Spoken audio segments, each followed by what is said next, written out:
The first home game for Leeds in this Stones-bitter centenary season.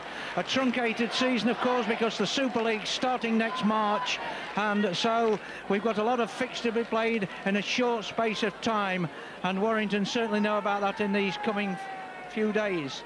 Well, the Leeds side tonight: Alan Tate at fullback, the three quarters Jim Fallon, Kevin Iro, Phil Hassan and Paul Cook. The half-backs Tony Kemp, and a return to the starting lineup of Gary Schofield at scrum half. The forwards, the front row, Neil Harmon, James Lowes and Nick Fozzard. The second row, Gary Mercer and George Mann, with Mike Forshaw at loose forward. And of course, now we have four substitute players in each side. Number 14, Dave Gibbons, 15, Francis Cummins, 16, Adrian Morley, and 17, Mike Shaw. And Leeds come out onto the field amidst the roar of their supporters, led out by skipper Gary Schofield. One of the homes of rugby league, and the Wire side, it's much changed from the team which beat Oldham by 40 points to 8 on Sunday. In fact, Brian Johnson gives a number of the A-teamers a chance. At fullback, it's a welcome return to Lee Penny, and the three-quarter line, Jason Lee, Iestyn Harris. Good to see Iestyn Harris in the centre position. I'd like to see him play centre or stand-off. Jonathan Davis, the Warrington skipper, at number 4, partnered by Mark Foster. And the half-backs, Paul Sculthorpe, who's had some rave reviews from the A-team and played exceptionally well when he gets his first-team chance as well, and the stand-off berth, and Kelly Shelford at scrum half. And the front row for Warrington, Mark Jones, Phil Bennett and Phil Sumner. And Phil Sumner, of course, appears tomorrow before the Rugby League Disciplinary Committee at Chapeltown Road in Leeds. Paul Cullen at number 11, and Bruce Maguire partners him in the second row, and Mike Wainwright, who really is a revelation in the number 13 jersey, at loose forward. And certainly two A-teamers tonight who are getting the chance: Graham Cole at 14 and Ian Knott at 15. One or two really good reports about this lad Ian Knott in the local paper. Dave King, the recent Australian signing for Warrington, at 16, and Gary Chambers at number 17. And we're looking forward to a really good game. I've never seen a bad game at Leeds. I'm sure there have been plenty of them, but I've never seen one at all. And it's going to be Leeds to kick off to Warrington, and as I said before, the pitch is in absolutely tip-top condition. Apparently they've got pop-up sprinklers, as Wigan have got here, and it looks to me like a snooker table at the moment. It's marvellous to see as Leeds get the game underway, and the ball in the hands immediately. Forced errors, as you say, Jim, and I think that's the case. I think both sides want to settle down, and now here's a break now. There's going to be a try, and it's number 5, Paul Cook, coming to the ground, but a good tackle there by number 2, Jason Lee, cuts him off. And now Jim Fallon picks the ball up, looking for support.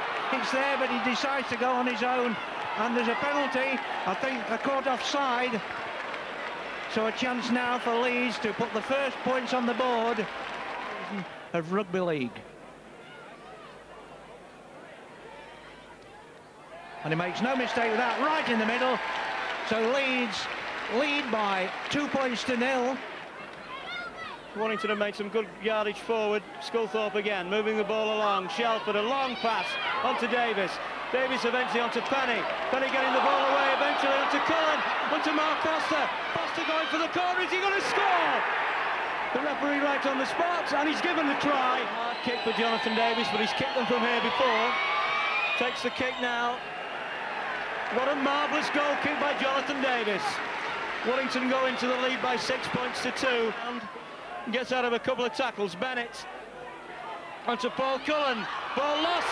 Gary Mercer. Is this going to be an end-to-end try from Mercer? Bennett's going towards him. Mercer's going for the corner. Mercer surely will score, but no. A superb tackle coming in from Kelly Shelford. 3 Warrington players to knock him down, and I think Leeds have got to get the game together now. Too much of these long lob passes. Kicked by Kemp high into the night sky. It bounces, and Leeds get it back, and there's a chance now for Cook. Cuts inside, looking for support. Mike Forshaw, and Mike Forshaw touches down. And that all started, Jim, with a kick by Kemp, and nobody went for it until it had bounced. A fairly straightforward kick, although it's easy to say that from the gantry. And it's 8 points to 6 with 24 minutes gone. Mark Jones. Is it Mark Jones? No, it's Phil Sumner. Now Shelford puts a kick in. He's taken by Fallon, and he gets out. Now Fallon into the break now.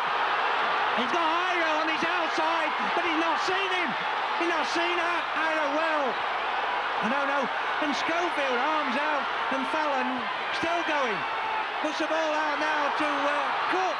And Cook now, and Leeds are looking at the Warrington defence at 6 and 7. Now it's Cook. It's Cook. He's going to score in the corner. And just on half-time, Cook scores. And I think that Leeds, perhaps Fallon, he got both Iro and Schofield with him. He decided to, for some reason, not to pass the ball. Possibly so, words probably spoken at half-time. Cook's kick towards the post, and it's there! A magnificent kick from the touchline.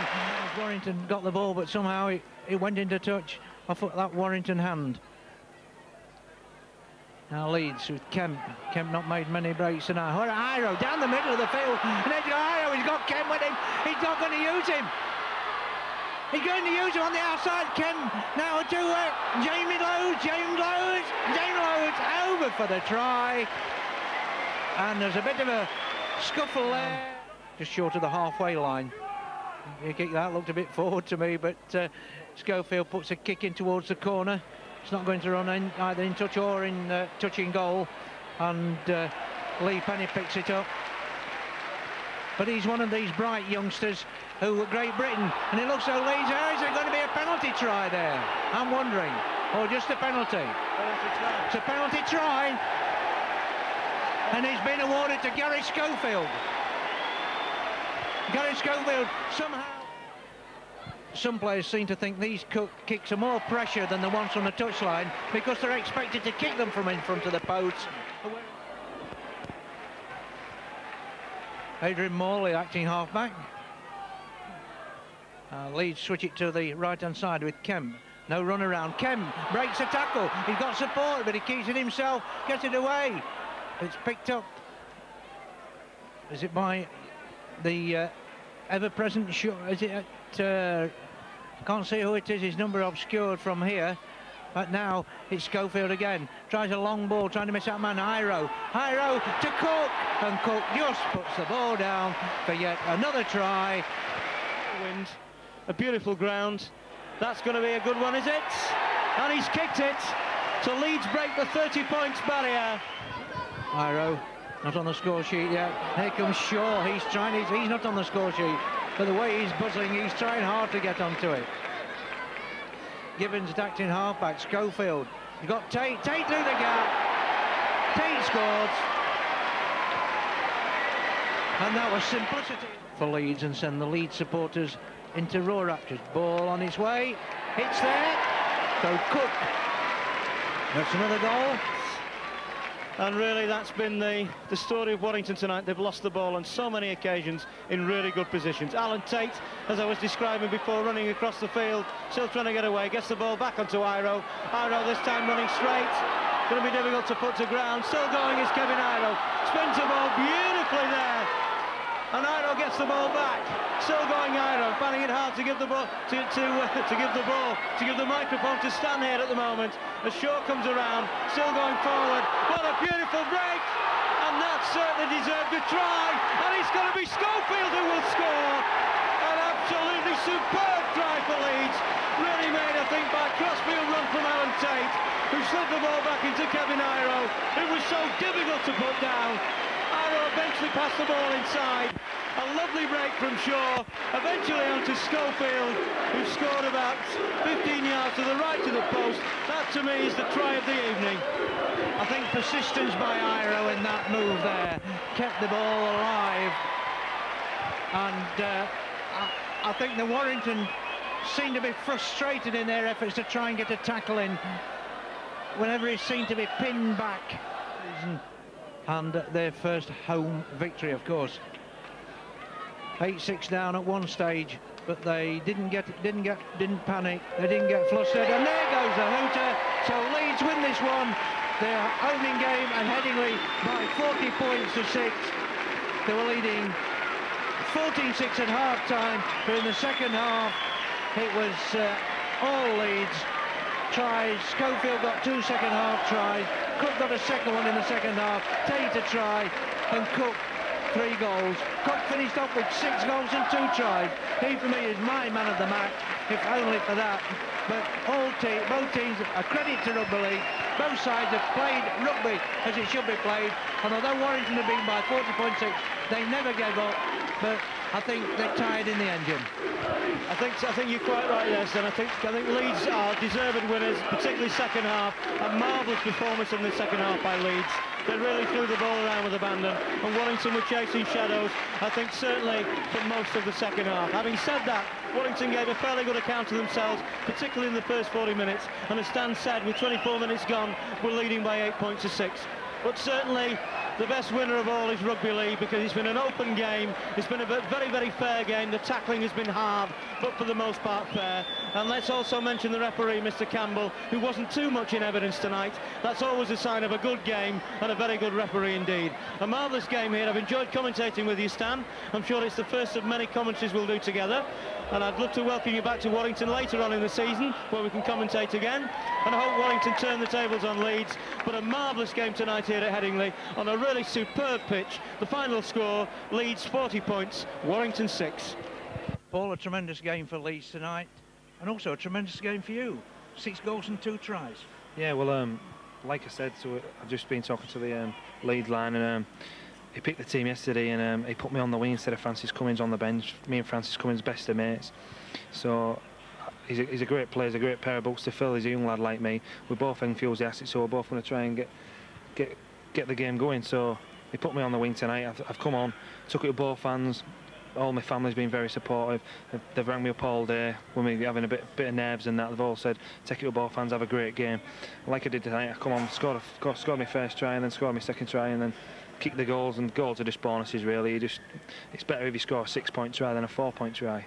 Well, your confidence must have been boosted sky high. First few seconds of the game, you made a superb break. Yeah, well, Hugh McGann told me when you're coming off your line, when you're coming from your own line, just use your side step, lift your chin up and go. I made a break, and unfortunately the winger come, there was no support, so all I had to do was pin my ears back and go. And what about the first try? Well, the first try, all I can remember is the kick to the corner. When the kick to the opposite corner, all you've got to do is come across. And anyway, Jim Fallon made a break. He started going down the wing. I started running up the other wing, and then all of a sudden he started coming across. I saw my winger was chasing across to him, so he started coming across, and then he just threw a ball out for nowhere. I picked it up, and it was a race to the corner with Warrington full-back Lee Penny, and I got there just in time with him. And your second try? Well, Gary Schofield, Tony Kemp had a great game. They brought the ball out, give it to Philisan. Philisan sidestepped, the winger had to come, and then he just popped the ball, and I went in the corner again. And 6 goals, 2 of them tremendous ones from the touchline. Well, yeah, me, Francis Cummins, Graham Allroyd, we're the kickers at the club. Was out all yesterday, was out for a good hour and a half before the training session, and I didn't miss too many yesterday, so it's always better to get off on a good note at training, get some goals under your belt, and then bring it into the game like I did tonight. Even the experienced kickers, though, say the shots under the posts are the ones with more pressure, because you're expected to kick those. Well, that's always my worst nightmare. The ones with 10 yards away from the post to have a touchline. Touchline's the ones are right, but the ones near the post, you're more nervous about them. But like Hugh McGann said, he takes us out goal kicking it before every session, and he just says strike the ball what you would like from the touchline, and it's worked tonight. Well, Paul, I hope the goal kicking and the try scoring continues. Certainly the Leeds team and their supporters will hope so. I hope so very much. Thanks for talking to us. Thank you.